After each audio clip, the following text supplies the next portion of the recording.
Professor. Como você teve, digamos assim, contato com o professor Dirac, meio que você sabe como ele chegou a pensar na função delta? Ele imaginou, assim, não sei, por alguma viagem, alguma coisa dessa? E a segunda é muito rápida. O que você acha do Richard Feynman? Sua opinião sobre ele? Tá certo. O professor Dirac, ele é conhecido como, né, a delta de Dirac, né? E a questão que Dirac colocou, por que ele chegou na função delta, foi o trabalho dele de 31, que deu a ele o prêmio Nobel de 32. Ali ele chegou à essência matemática do que ele deveria desenvolver. O Dirac é interessante, ele desenvolveu matemática como físico.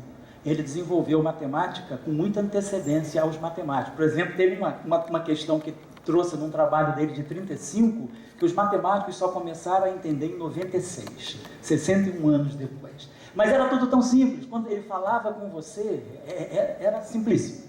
A ideia da função delta dele veio de uma reflexão física muito simples. A questão que perseguiu o Dirac, a gente tem que se colocar, a gente não pode pensar anacronicamente. Vamos colocar no período. Vamos nos colocar em 1929. Em 1929, a física só conhecia duas partículas de matéria. O elétron, que tinha sido descoberto em 1897, e o próton, que foi descoberto em 1919. Não havia mais nada. O nêutron não tinha sido descoberto, nenhuma outra partícula. Então, e tinha uma terceira partícula, que era a partícula de luz, o fóton.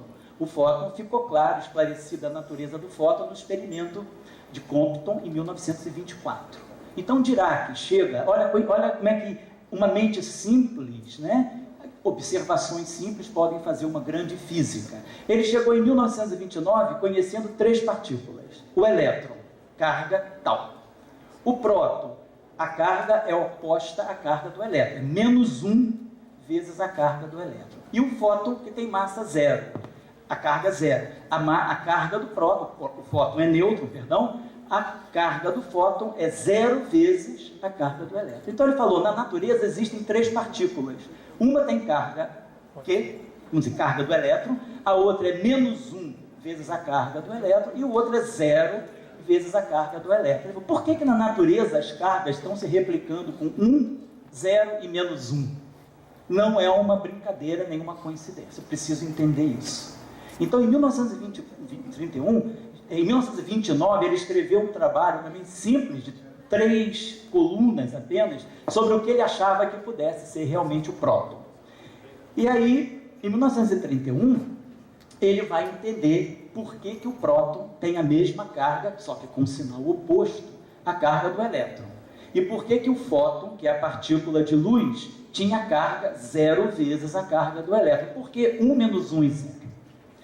Ele foi entender isso. Para entender isso, ele falou, não, eu não vou entender isso só pensando assim. Eu preciso remeter esse problema a uma questão matemática.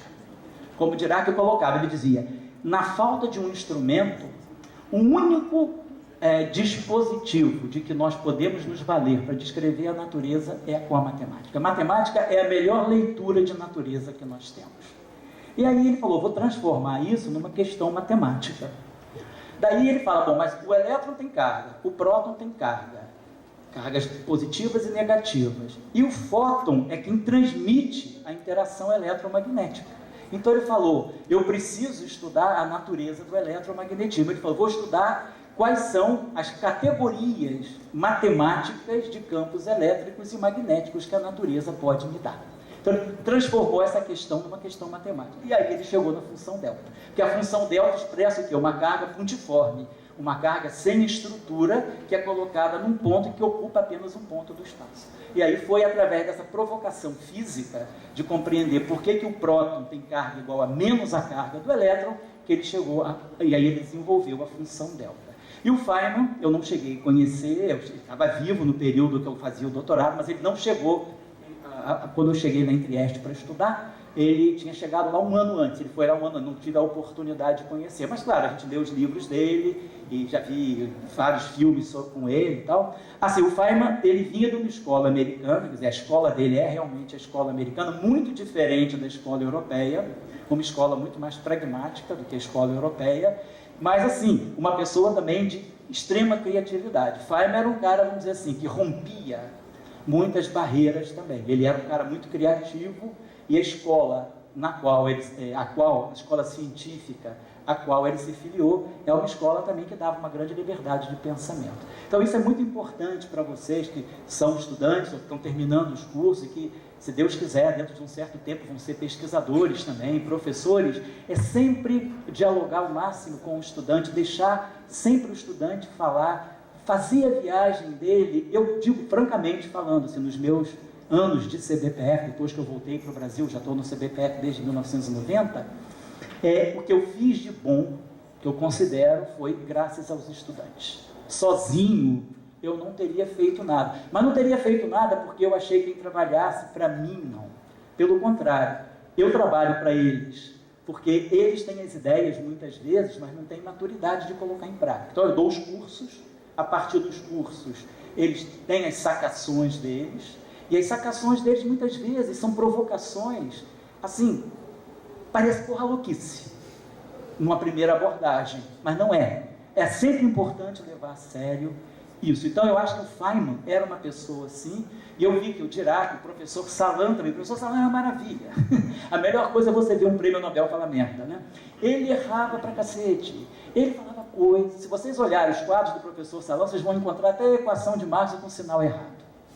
Mas ele não deixou de ganhar o prêmio Nobel. Porque quem deu o prêmio Nobel, ele não foi o sinal errado. Quem deu o prêmio Nobel, ele foram as ideias dele. E ele era um filósofo, antes de ser um físico. Um filósofo islâmico. Ele era do Paquistão, ele era islamista, né? E praticante mesmo, né? Então, ele conhecia profundamente aquilo que a gente chama de cabala do islamismo. E ele se guiava pela cabala para fazer física. Como, por exemplo, também, eu fui colega de pós-doutorado do neto do Bohr, o famoso professor Bohr do átomo, né? E o Bobo Bohr, por exemplo, o neto dele dizia, o Henrique dizia, que o Bobo Bohr era conhecedor profundo de filosofia indiana. O que levou essas pessoas, o que eu observei no meu contato com esses físicos, é que o que levou eles a fazer grandes mudanças na física não foi sair de uma equação e passar para outra equação e fazer, sabe, a alquimia das equações. Foi trabalhar com ideias simples, reducionistas, a partir dessas pequenas ideias, calçadas numa grande filosofia de vida, eles construíram uma grande física. Então, estou só te dando o relato. O Dirac era isso, ele conhecia profundamente Bakhtin, a filosofia, ele era comunista, conhecia profundamente os filósofos, marxismo, materialismo histórico. Ele ficou até, ele não podia ir aos Estados Unidos, porque na época da Guerra Fria ele era comunistaço. Ele só foi para os Estados Unidos na década de 70, quando ele se aposentou, e aí foi para a Flórida. Aí foi para Tallahassee, e aí os Estados Unidos, por ele já ser prêmio Nobel, ser uma referência internacional, concederam o visto para ele trabalhar lá, mas ele era, no macartismo, ele era uma pessoa considerada um ser abjeto. Tá? Mas ele tinha uma filosofia dele calçada em cima do materialismo histórico, marxismo, Bakhtin, que era a filosofia da estética. A minha relação com ele, o que me impressionou nas aulas dele, no contato pessoal com ele, era justamente o grande conhecimento de filosofia. Todos eles. Ninguém me ensinou a resolver uma equação. Eu não aprendi nada de técnica, matemática, vamos dizer assim, efeitos especiais com essas pessoas, porque eles nem olham para isso. Você vai ver o quadro dessas pessoas, parece que teve uma aula de sociologia. Quem entra depois da aula, mas teve aula do Dirac aqui, cadê a equação? Você vai olhar os papers do Dirac, ele escrevia papers de 8, 9 páginas sem nenhuma equação. O único número que aparecia é o número da página. Ideias. Ele articulava ideias, trabalhar, e é muito mais difícil. A equação é ótima. Bota uma equação complicada aqui, todo mundo se acha burro, pensa que o inteligente é só quem está falando, você se defende. A equação em física é uma grande defesa que a gente tem. Bota uma equação bem complicada de topologia algébrica, de ordem não sei o quê, fica todo mundo olhando, você se impõe pela complicação do que você está falando. Agora vai fazer um seminário de física sem nenhuma equação. As pessoas nem te respeitam às vezes. A comunidade física é muito quadrada. Isso que nós estamos fazendo aqui hoje, para a física, é altamente pernicioso. Um físico falar de Deus no princípio da incerteza, ou um físico relacionar com o budismo, como a gente está fazendo em público, daqui a pouco vão caçar minha carteirinha de físico pela sociedade. Mas eu não tenho vergonha, eu assumo isso, porque eu aprendi isso com pessoas que mudaram a física. Eu não aprendi isso com Zé Mané. Eu aprendi isso com Salan, com Dirac, com Young, com Wigner, que também foi prêmio Nobel. O que não faltou na minha vida foi prêmio Nobel. Apesar de eu ser um Zé Mané, filho de